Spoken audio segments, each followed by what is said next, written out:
తండ్రి అయిన దేవునికి మహిమ కలుగును గాక. ప్రభువును ప్రియ రక్షకుడైన యేసుక్రీస్తు నామంలో సహోదరి సహోదరులందరికీ హృదయపూర్వకమైన వందనాలు తెలియచేసుకుంటున్నానండి. చిన్న ప్రార్థన చేసుకుని మనం కార్యక్రమాన్ని ప్రారంభించుకుందామండి. పరిశుద్ధుడైన ప్రియ పరలోకపు తండ్రి, మహోన్నతుడా, దయగలిగిన తండ్రి, గత కాలమంతా భయంకర దుర్దినాల్లో నీ కృపచేత మమ్మల్ని అందరినీ కాపాడి నేటికి మీ కుమారుడైన క్రీస్తు ప్రభును బట్టి తండ్రి మాకు అనుగ్రహించిన క్షేమాన్ని, సంతోషాన్ని, మీ సందరి గడిపే కృప ఇచ్చినందుకు కృతజ్ఞతలు తండ్రి. సమయంలో మా తండ్రి బలహీనులను, నీచులైన వారిని మీరు ఏర్పాటు చేసుకొని సామర్థ్యతనిచ్చి వాడుకొను దేవుడు అని కొద్ది నిమిషాలు ఆలోచించిన సిద్ధపడుతున్న తండ్రి, మీ ఆత్మ జ్ఞానాన్ని ప్రసాదించండి. వినబోతున్న ప్రియులను అందరూ ఆధ్యాత్మ బలపడినట్టు దీవించండి. యావతి కార్యక్రమానికి మీ సన్నిధి సహాయం మాతో ఉంచి నడిపించి మీరు మహిమ పొందమని యేసు అధికారం కలిగిన నామమున ప్రార్థన అడిగి వేడుకుంటున్నాను మా తండ్రి, ఆమేన్. మంచిదండి. సమయంలో మనం ఒక ప్రత్యేకమైన అంశాన్ని బట్టి కొద్ది నిమిషాలు క్లుప్తంగా మాట్లాడుకుంటాను ప్రయత్నించేదామండి.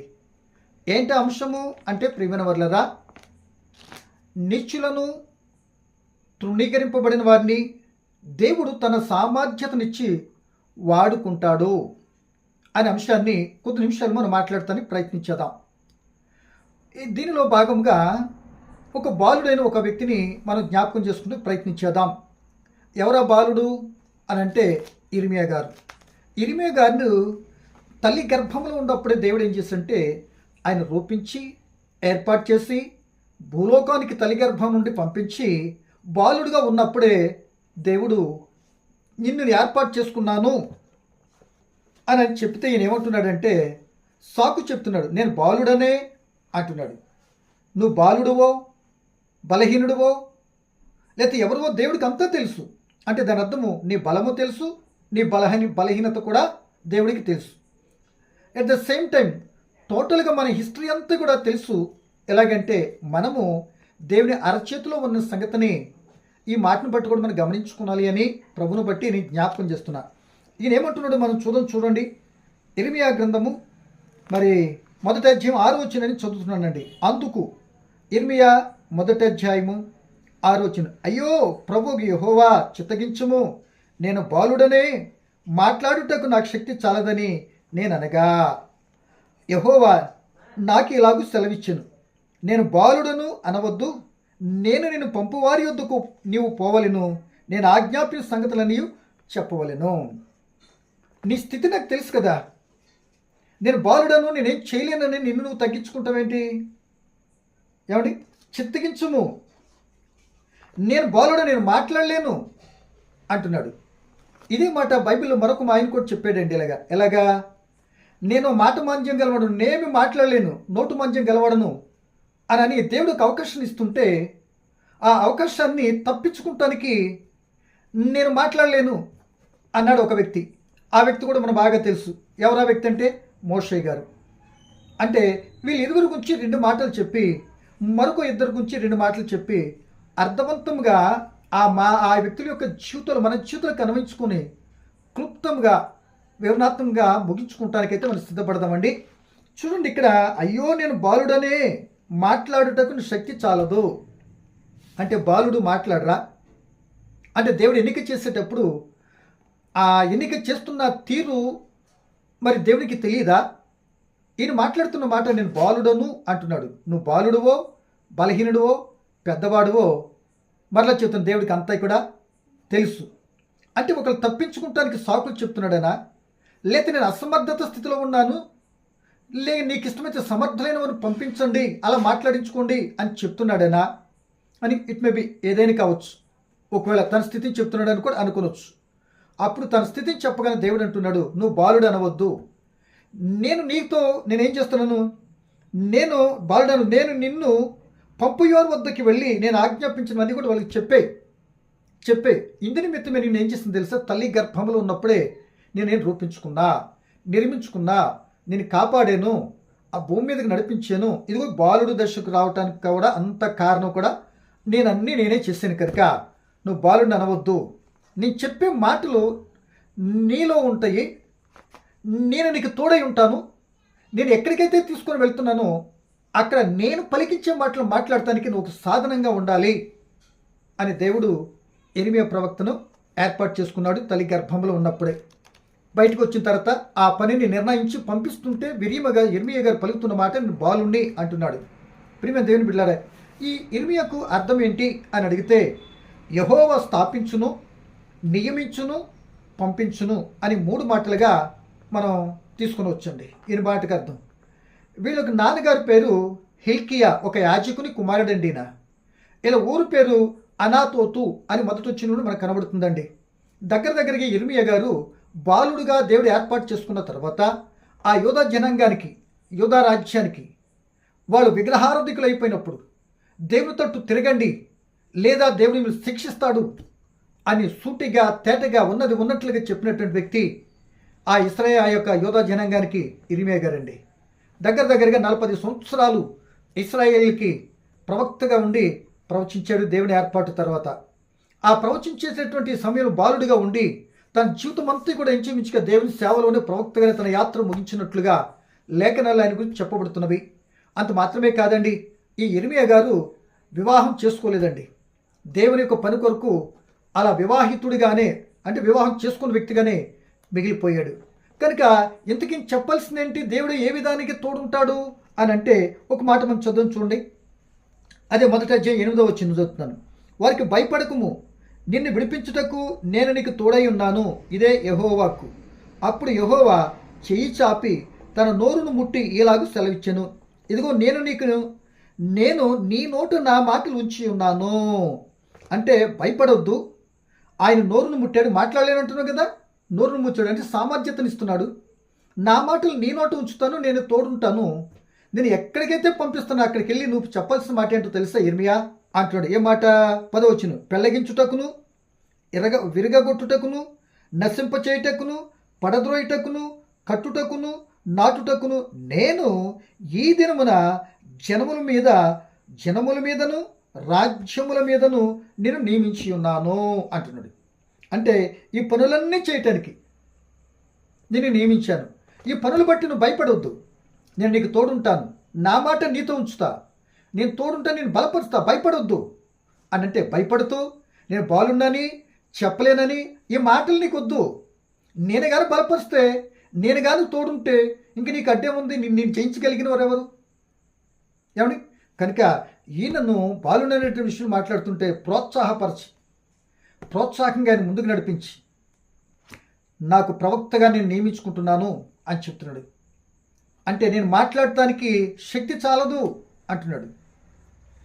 ఆ నోటిని ముట్టి అంటే అంత బలహీన బాలుడుగా ఉన్నా, భయపడుతూ ఉన్నా, లేక మాట్లాడే సామర్థ్యత లేకుండా ఉన్నా, దేవుడి ఏర్పాటులో ఉన్నటువంటి వ్యక్తి కనుక ఆ వ్యక్తికి అన్నిచ్చి అసమర్థతగా లేకపోతే శక్తిహీనుడిగా మాట్లాడిన వాడిగా ఉన్నటువంటి ఇర్మియా గారికి, ప్రవక్త గారికి అన్నీ ఇచ్చి సామర్థ్యతనిచ్చి దేవుడు వాడుకొని, మరి దేవుడు బలహీనులైన వారిని ఎలా వాడుకుంటే ఎంత ఘనతకెక్కుతాడో ఇర్మియా గారి ద్వారా ఒక విషయాన్ని మనం గమనించవచ్చు అని ప్రభుని బట్టి మీకు జ్ఞాపకం చేస్తున్నాను. మరొక వ్యక్తిని కూడా మీకు జ్ఞాపకం చేస్తానండి, తొందరగా ముగించడానికి ఇష్టపడతాను. చూడండి, మనకందరికీ బాగా తెలుసు, ఇలాగే ఒక వ్యక్తి మరి నిర్గమాకాండం 3వ అధ్యాయంలో మీరు చదువుకున్నట్లయితే ఒక వ్యక్తి మనకి అక్కడ కనబడతాడండి. ఒక వ్యక్తి మనకు కనబడతాడు. 4వ అధ్యాయం చూద్దాం. నిర్గమాకాండం 4వ అధ్యాయంలో ఈయన కూడా మోషే గారు కూడా ఏమంటున్నాడంటే, దేవుడు మోషేని పిలిచి మరి చెప్పాల్సిన మాటలన్నీ కూడా చెప్పి, అక్కడ నా ప్రజలు దురవ్యవస్థ నుంచి చూశానయ్యా, మరి నా ప్రవచనం నెరవేర్చబడాలి కనుక, పితరులతో చెప్పిన ప్రవచనం నెరవేర్చాలి కనుక నువ్వు వెళ్ళి ఆ యొక్క ఐగుప్తులను ఇశ్రాయేలును విడిపించడానికి నేను ఏర్పాటు చేసుకున్నానంటే ఈయన అంటాడు, మోషే గారు ప్రేదేని బిళ్ళ దగ్గరగా కొన్ని సాకులు చెప్పాడండి.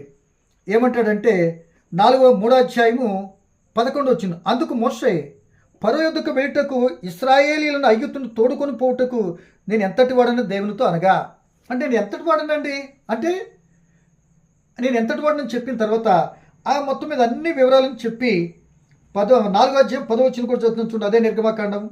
అప్పుడు మోషే, ప్రభువా, ఇంతకు మునుపైనను నీవు నీ దాసుతో మాట్లాడినప్పటి నుండి అయినను నేను మాట నేర్పరని కాను, నేను నోటి మాంద్యం నాలుక మాంద్యం గలవాడనని యెహోవాతో చెప్పగా. దేవుడితో చెప్పేసాడండి. అంటే నేను ఎంతటి వాడను అని 3వ అధ్యాయం 11 వచనం చూస్తున్నాం. ఇక 4వ అధ్యాయం 10వ వచనం అంటున్నాడు, నేను నోటు మాంద్యము, మాట మాంద్యం, నాలుగు మాంద్యం గల నేను మాట్లాడలేనండి అని అంటున్నాడు. అప్పుడు మోషే వయసు ఎంత అంటే దగ్గరగా 80 సంవత్సరాలు, 40 సంవత్సరాలు. అంటే ఈ మాట మాట్లాడుతున్నది దాన్ని బట్టి వివరించుకుని ముందుకెళ్దామండి. ఈయన అంటున్నాడు నోటు మాంద్యం గలవాడను. అప్పుడు దేవుడేమంటున్నాడంటే, నేను ఏర్పాటు చేసుకుంటే ఎందుకు సాకులు చెప్తావు? నిజమే, నువ్వు బలహీనుడే కావచ్చు, నీకు అంత బలం లేకపోవచ్చు.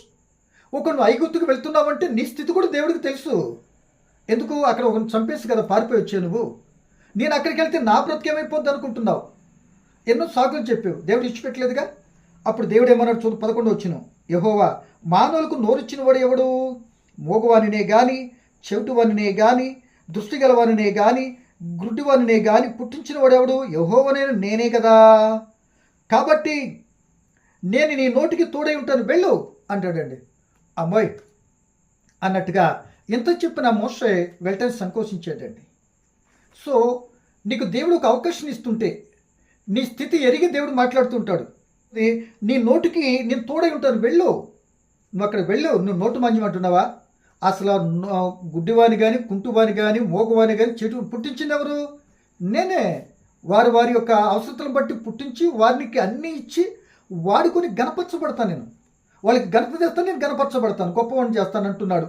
ఇక్కడ మోషే గురించి సాకులు చెప్తున్నారండి. నిజంగా మోషే ఒక వాస్తవంగా చూస్తే నోటు మాంద్యం గలవాడా, ఏమండి నాలుగు మాంద్యం గలవాడా, మాట్లాడినవాడా అని అంటే ఒక రకంగా చూస్తే నువ్వు ఎన్ని సాకులు చెప్తున్నావు మోషే?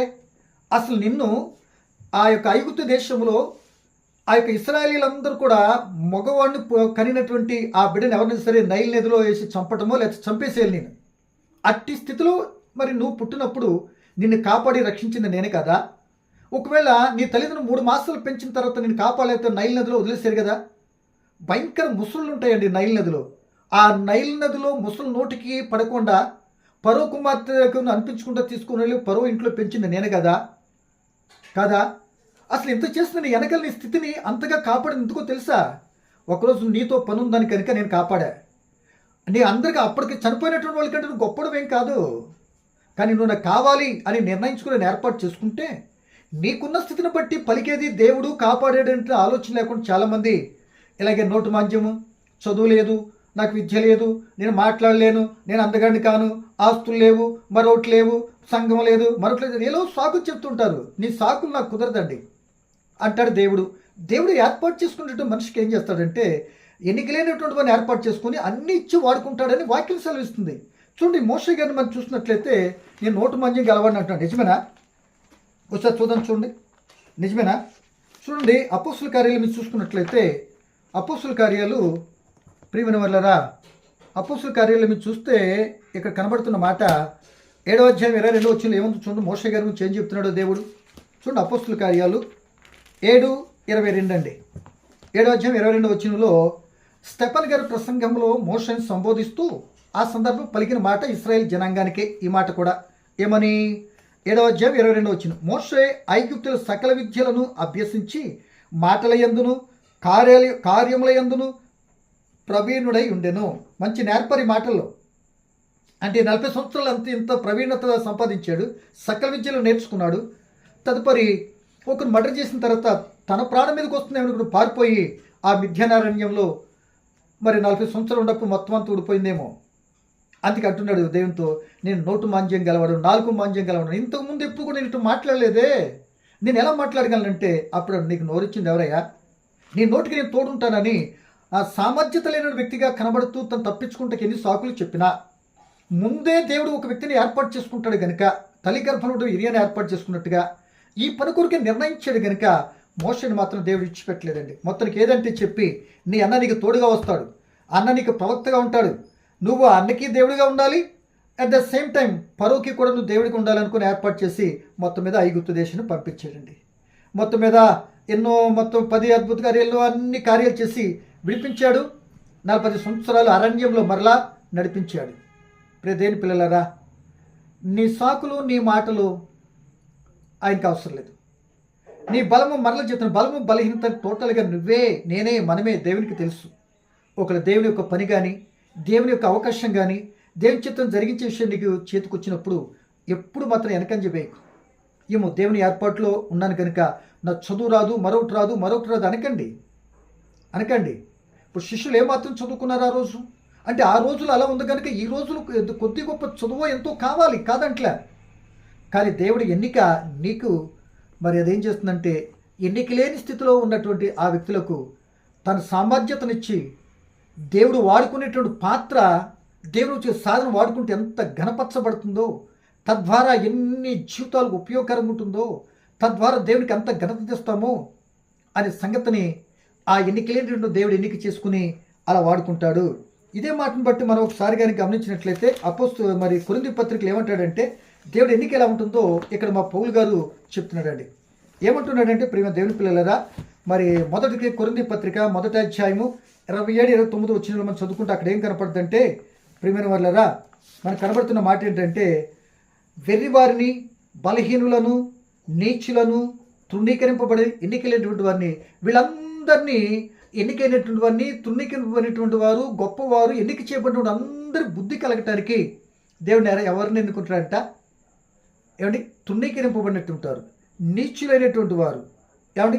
బలహీనులను, ఎన్నికలేనటువంటి 5 రకాలు బలహీనతలో ఉన్నటువంటి వారిని దేవుడు ఎన్నిక చేసుకుని, బలవంతులు చేయలేనటువంటి కార్యాలు, బలవంతులు చేయలేనటువంటి గొప్ప పనిని దేవుడు వారికి సామర్థ్యతనిచ్చి, బలహీనతలు ఉన్న వ్యక్తిని బలపరిచి, దేవుడు వాడుకున్న సాధనం ఎంతో గొప్ప కార్యాలు చేస్తానని తనకు మహిమ తెచ్చుకునే విధానంలో ఎన్నికలేనటువంటి వారిని వాడుకుంటాడండి.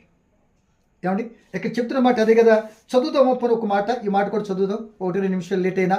చూడండి, 1 కొరింథీ పత్రిక 1వ అధ్యాయం 27 వచ్చి నేను చదువుతున్నానండి. 27, ఏ శరీరయు దేవుని ఎదుట అతిశయింపకుండునట్లు జ్ఞానులను సిగ్గుపరచుటకు లోకంలో నుండి వెర్రివారిని దేవుడు ఏర్పరచుకుని ఉన్నాడు. బలవంతులైన వారు సిగ్గుపరచుటకు లోకంలో బలహీనలైన వారిని దేవుడు ఏర్పరచుకుని ఉన్నాడు.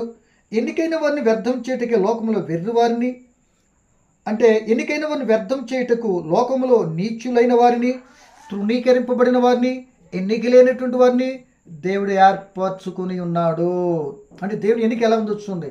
చాలా పర్యాలు అనేక మంది చిన్న చిన్న గ్రూపుల్లోనో లేకపోతే చిన్న చిన్న ప్రదేశాల్లోనో ఇవి మాట్లాడటానికి, ఇవి మాటలు చెప్పడానికి, అమ్మో నేను చెప్పలేనండి, నేను చేయలేను, నాకు కుదరదండి, రాదండి అన్నట్టుగా మాట్లాడతారు. నిజమే, నీవు రాదో వచ్చు లేకపోతే నీ యొక్క విధానాన్ని దేవుడు వాడుకునే అవకాశాలు నీకు ఇస్తూ ఉంటుంటే, రాదండి, చేయలేనండి, కుదరదని సాకులు చెప్పి తప్పించుకునే వారిగా ఉండకూడదు. అలా ఉండినట్లయితే మనం ఎప్పటికీ ప్రయోజకులు కాలేము, ఎదగలేము. వీళ్ళు తప్పించుకొని తాగిపోయినట్లయితే ఈ రోజున వారి గురించి మనం చెప్పుకుంటామా? ఏమంటే ఇర్మియా గారి గురించి కానీ, మోషే గారి గురించి చెప్పుకుంటానికి అవకాశం ఉంటుందా? వారిని ఎంతో గొప్ప కార్యాలు చేశారు దేవుడు వాడుకోబట్టి. కనుక ఈరోజు నేను కూడా దేవుని చిత్తాన్ని బట్టి, ఏ కార్యాలంటే చేస్తున్నట్టు విషయాన్ని బట్టి, దేవుని చిత్తాన్ని బట్టి అవకాశం వచ్చినప్పుడు ఇది నేను చేయలేను, చెందలేను అని ఎక్కబడే కంటే, దేవుడు కృపను బట్టి నేను చేయగలను అనేటువంటి విషయం రావాలి. పౌలు గారిని మనం చూసినట్లయితే ఎన్ని ఆధిక్యతలు కలిగి ఉన్నా వాటన్నిటి కూడా పెంటతో సమానంగా ఎంచుకొని దేవుని దగ్గరకు వచ్చి క్రీస్తుని సంపాదించుకున్నాడు. కనుక ఫిలిప్పీ పత్రిక 4:13 అంటాడు, నన్ను బలపరచు అని నేను సమస్తం చేయగలిగిన నా శక్తి సామర్థ్యంతో నేను ఏమి కూడా చేయలేను. నేను ఎప్పుడు బలహీనున్నో అప్పుడే ఆయన నన్ను బలపరుస్తున్నాడు అంటాడు. కొరింథీ పత్రిక 12వ అధ్యాయం 10వ వచనం 2వ కొరింథీ పత్రిక. ఇలా ఇటువంటి వ్యక్తుల యొక్క జీవితాల్లో జరిగిన కార్యాలను బట్టి మనల్ని మనం ప్రోత్సాహపరచుకొని దేవుడి యొక్క కార్యాలు చేయడానికి ముందుకెళ్ళేటట్టు వారిగా, మనం బలహీనత మీద ఆధారపడకుండా దేవుని యొక్క చిత్తాన్ని బట్టి దేవుడికి కావాలనుకున్న గుణలక్షణాలు మనం కలిగి ఆయన పని చేసేటటువంటి వారికి ఉండేటువంటి వ్యక్తులుగా మనం ఉంటారు, ప్రయత్నం చేయాలి. ఒకవేళ మరో మాటగా మనం చూసుకున్నట్లయితే, దావీదు గారు గొర్రెలు కాసే స్థితిలో గొర్రెలు కాస్తూ ఉన్నాడు. ఆయన ఎవరు పట్టించుకుంటారు చెప్పండి? ఏమండి? అట్టి స్థితిలో ఉన్న దావీదు గారిని ఎన్నిక చేసి ఇశ్రాయేలు 12 గోత్ర రాజును చేసి 40 సంవత్సరాలు ఏక చక్రాధిపతిగా రాజ్యాన్ని ఏలేటటువంటి సామర్థ్యతనే లేదా? ఆ చుట్టుపక్కల ఉన్నటువంటి దేశాలందరికీ కూడా దావీదు గారి దడదడ ఆయన ఉన్నని చెప్పు, చుట్టుపక్కల ఎవరు కూడా యుద్ధానికి వచ్చినటువంటి వారిగా లేరు. యుద్ధ యూరుడిగా చేశాడు. ఎన్నో గొప్ప గొప్ప కార్యాలు దావీదు గారి ద్వారా దేవుడు చేయించాడు. దేవుడు ఎన్నిక చేసుకుంటే గొప్ప కార్యాలు చేస్తారండి అనే సంగతినే మనం గమనించాలి. ఇంకంత మాత్రమే కాదు, చివరికి దావీదు గారు ఏమనిపించుకున్నాడో తెలుసా? దావీదు గారు నా హృదయానుసరుడైన మనుషుడు, ఈ నా ఉద్దేశాలు, నా సంకల్పం నెరవేర్చేటి వాడని దావీదు గారి నుంచి మనం చెప్పబడుతుంది. ప్రియ దేవుని బిడ్డలారా, వింటున్న వాళ్ళరా, ఎరిమైన వాడుకున్నటువంటి దేవుడు మోషేను వాడుకున్నటువంటి దేవుడు, మరి దావీదు గారిని వాడుకున్నటువంటి దేవుడు, ఈ యొక్క పౌలు గారు అన్ని ఏది కలిగే స్థితిని విడిచిపెట్టినటువంటి దేవుడు నిన్ను నన్ను కూడా తన పని కొరకు, ఆయన రక్షించుకున్నటువంటి తన పని కొరకు నిన్ను కూడా వాడుకుంటున్న సంగతిని మర్చిపోకూడదని ప్రభుని బట్టి మీకు జ్ఞాపకం చేస్తున్నాను. అంత మాత్రమే కాదు, చిన్న అవకాశం చక్కగా ఇచ్చాడు యోనా గారికి. పనిని అప్పగించాడు, బాధ్యతతో పని చేయమంటే తప్పించుకుని వెళ్ళిపోయాడు. ఏమని నినివే పట్టణానికి వెళ్ళవలసిన వ్యక్తి తర్షీషుకు వెళ్ళాడు. దేవుడి చెవులు నలిపి ఏం చేశాడు, మరలా తను వాడుకున్న వ్యక్తిని తిరిగి తీసుకొచ్చి ఎక్కడ పెట్టాడు. మరలా అదే నినివే పట్టణంలో తన పనిని కొనసాగించుకోలేదా? తప్పించుకున్నంత మాత్రానే, రాదనుకున్నంత మాత్రం దేవుడు విడిచిపెట్టాడండి. విడిచిపెట్టాడు కదా అని తప్పించుకుని నువ్వు ప్లాన్ చేసుకుని కావాలని నిన్ను వదిలేస్తాడు. అలా కాదు, నీకున్న స్థితిని బట్టి, నీ స్థితిని బట్టి చేయలేననే మాట కంటే ఏమో దేవునికి నేను చేయగలిగినంతని చేయటానికి నన్ను నేను దేవునికి అప్పగించుకుంటా, నన్ను నేను దేవుని పని చేయడానికి ఇష్టపడతా, నేను చేయగలిగినంత చేస్తా. ఆయన కృపను బట్టి, ఆయన బలపరిస్తే, ఆయన ఇస్తున్న పనిని ఆయన కొరకు చేస్తా, ఆయన చిత్తానుసారం చేస్తానని ఎప్పుడైతే మనం చేయడానికి ఇష్టపడతామో అప్పుడు దేవుడు ఘనమైన పాత్రగా వాడుకుంటాడు. మరి ఈ రోజున కొందరుగా మనం దేవుని పిల్లలుగా మనం ఉంటున్న పరిస్థితుల్లో దేవుని పనిని మనం ఎలా చేస్తున్నాం, ఏ విధంగా ఉంటున్నాం అని గ్రహించాలన్న ప్రభుని బట్టి మీకు జ్ఞాపకం చేస్తూ ఈ నా మాటలో నేను ముగించడానికి ఇష్టపడుతున్నాను. ఈ రోజున దేవుని పని చేయడానికి తొందరపడకండి. ఏం చేయలేనులే, నాకు కుదరదులే, రాదులే అనే దానికంటే దేవుని చిత్తానుసారంగా ఆయన మాటలు బట్టి బలపరచబడి ఆ భక్తుల జీవితంలో దేవుడు వాడుకున్న తీరును చూసి మనం కూడా సమర్పణ జీవితంతో ఆయన పని చేయడానికి ఇష్టపడితే తప్పనిసరిగా నిన్ను కూడా బలపరిచి తన నామఘనత కొరకు గొప్ప సాధనంగా వాడుకునే కృప, అటువంటి వాడబడే అవకాశం మనం కూడా తీసుకుని ముందుకెళ్లే ఆత్మ తోడ్పాటు వినిన నీకు నాకు మనందరికీ ఇవ్వాలని కోరుకుంటూ ఈ మాట ముగిస్తున్నా. పరమ తండ్రి, నీకు వందనాలు. ఇతడు వాక్యము నామా అందరిలో ఫలింపచేయండి. ఏదేమైనా మీ చిత్తానుసారంగా మీ కొరకు ఫలించే బిడలుగా పనిచేసే వారికి ఉండగలిగే కృప, ఆత్మ తోడ్పాటునివ్వని, మాకేమీ లేదు, ఎన్నిక లేదు అనేటువంటి ఆలోచన కాకుండా ఉన్నదానితో చేయగలిగేటంత పని చేసేటువంటి బిడలుగా మమ్మల్ని బలపరిచి మీ సన్నిధి మాకు తోడు ఉంచుమని యేసు నామమున అడుగుచున్నాను తండ్రి. ఆమేన్. Thank you. God bless you.